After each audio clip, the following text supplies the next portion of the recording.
It's day 4 at the Cannes Lions Festival of Creativity. The sun is beginning to shine after an incredibly wet morning, and I am here on the WPP beach with Mark Read, CEO of WPP. Mark, how's your week been so far? Good morning, yeah. Good day morning. 4. Good Day week 4. so far. Is it a good week? Are you having a good time? I think we've won 5 Grand Prix, 111 lines so far. So our teams have been doing good work over the last year. Fantastic. So I counted the 5 Grand Prix. I didn't count all the rest of them. I'm glad you had the number. We take careful note, every day. Fantastic. I'm sure. Now, one of the things that everyone's talking about here is AI this week, obviously. Yeah. I know at your Capital Markets Day earlier this year, you talked about, over the course of the next 3 years, £250 million investment in AI. Yeah. I think what's interesting is if you look at filling gaps in agency groups. In the past, it's been straightforward. If you didn't have SEO capability, you bought an agency. If you didn't have animation, you bought an agency. AI is a little bit different. There aren't the agencies to go out and buy. So that's an investment straight all the way through from kind of, it's a hard investment. Is 250 million enough? Well, I think what's amazing about AI is the power of these models that companies like Google and OpenAI and Amazon and Microsoft and even Meta are building. And we can leverage those at much lower cost. We're not investing in the fundamental technology, but what we are doing is taking advantage of what they've built and sort of almost connecting it with our pipes to produce work.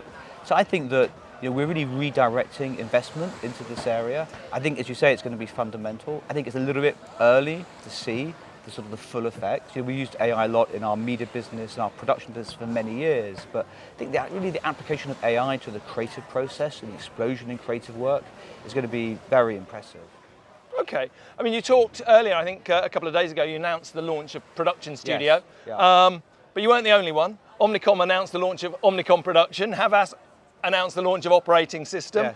Dense, all of them, all of the big six. Are the big six focusing too much on tools and not enough on creativity? No, I don't think so. I think it's about both things, isn't it? It's got to be about both things. Our work with NVIDIA goes back, I think, to 2020, to the pandemic. This is not we just started working with them. We've been working with them for 4 years. We first started working with them because we couldn't shoot things physically in the pandemic.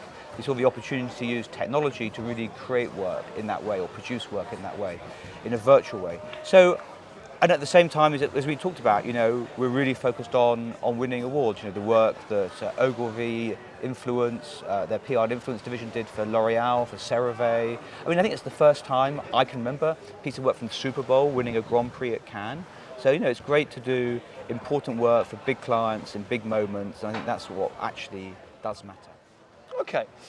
One of the disappointments, I think, this year was missing out on an award for your work from Landor.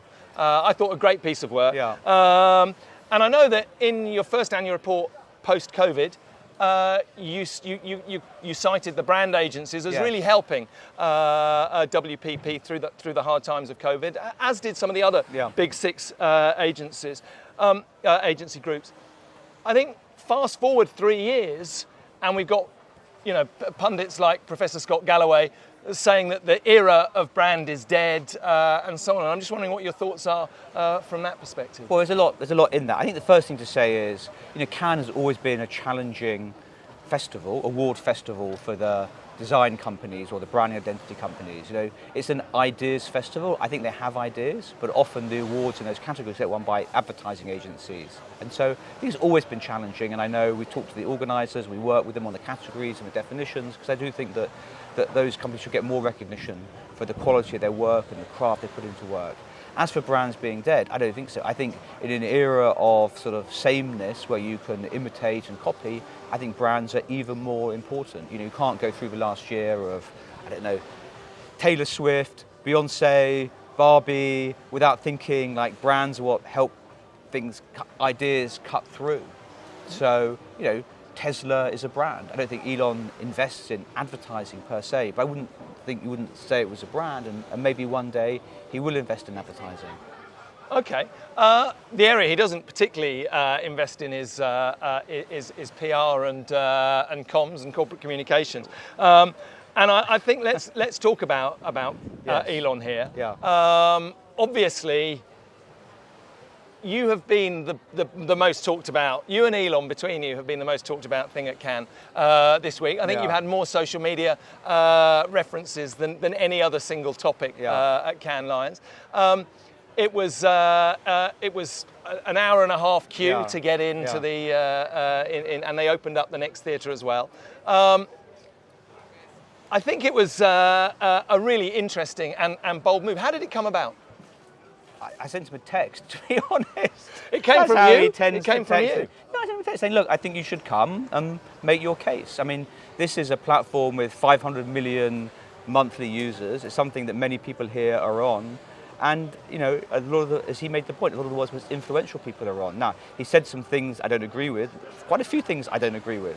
And, you know, his point about advertisers, I think, you know, was a way he could clarify it. I'm not sure he kind of exactly meant what he said anyway. So that's why I started why I did, asking him what he meant with that comment back at that Deal Book conference in November. And I think that this notion of freedom of speech is important to us, right?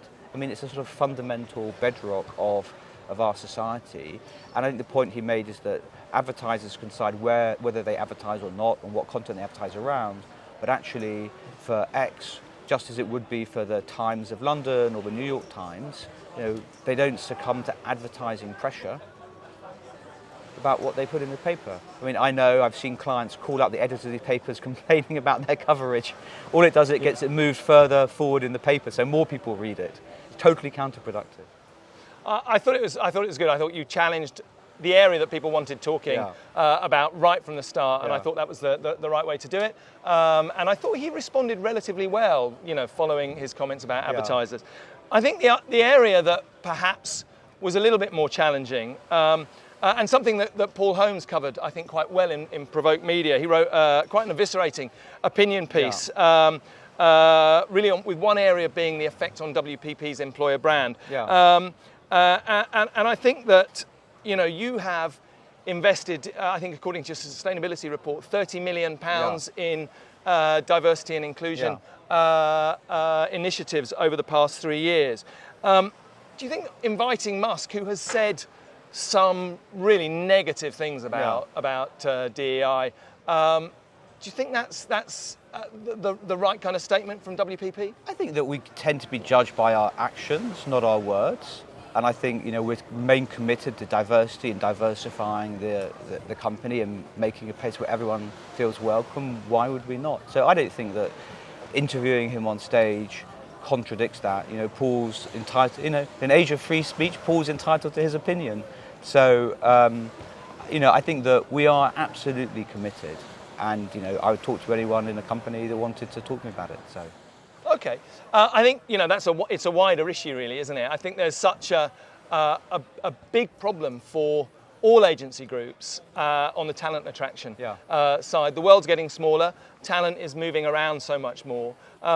Is it one of the biggest challenges for WPP, or is AI going to be the solution that's going to cure all? I don't think AI is going to be the solution to the talent challenge. I'd say that, interestingly, our people turnover has gone down the last year to 18 months, which I think is interesting. People are tending to stay for longer, actually. But I think getting the best people, you know, we have, you see it here at Cannes, you know, we have the top 3 ranked creative directors in the world. You know, Liz, Debbie and Pancho. And to the diversity point, two of the 3, I'm pleased to say, are women. And Gab Gray is in the top 10 as well. So I think this is a business about talent, and we want the best people to work at WPP. Okay. One of the things that probably I think is a real statement about your first five years at WPP has been your enthusiasm for reducing the number of P&Ls. And you know, your predecessor, I think, I remember reading just a ridiculous number of P&Ls. You've done had a really big impact on that. That doesn't seem to be slowing down. We've seen, I think, in the past, or just within the past year, obviously Design, Bridge and Partners, and all of the various kind of brand agencies there. We've obviously seen BCW and Hill and Knowlton kind of coming together to form Burson. Sort of two questions here, really. One is this juggernaut still going to be a consolidating brands? And two, is it going as well as you'd expected? Well, I think the plans are going very well. Look, someone from one of our branding agencies, much smarter than me, said we should have as many brands as you need, but as few as possible, right? And that seems to me kind of quite a sensible way of thinking about it. And we had, as you point out, too many.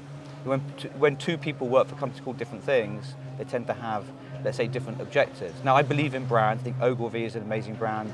VML is an amazing brand. Landor is an amazing brand. Actually, Burson, in a way, we resurrected a brand with a long history and pedigree. So I'm all in favour of brands with long histories and pedigrees. I think we need to sort of accept where we are in that cycle. So, look, I think the brand landscape will change inside WPP. It's going to continue to evolve. But I wouldn't say that there's no current plans to massively move things. But you see how VML are doing here. They're doing really well. I think Burson's created a little bit of excitement here, and they're definitely recruiting great talent into their business. So I think that's important as well. Okay, fantastic. It's been 5 Grand Prix, as you mentioned at the beginning, 161 or however many trophies. How do you celebrate? That's my last question for you. Is there a special WPP celebration ritual? No, we have not really. We'll celebrate on Friday night when we're done with the week. We're taking some clients out for dinner who are winning a big award or Creative Marketer of the Year. So that's where we'll celebrate on Friday with our clients. Okay, fantastic. Brilliant. Well, congratulations. Been great talking with you. Thank you. Nice Thanks a lot. Have a good luck with the awards tonight. Thanks so much. Thank you. Bye bye.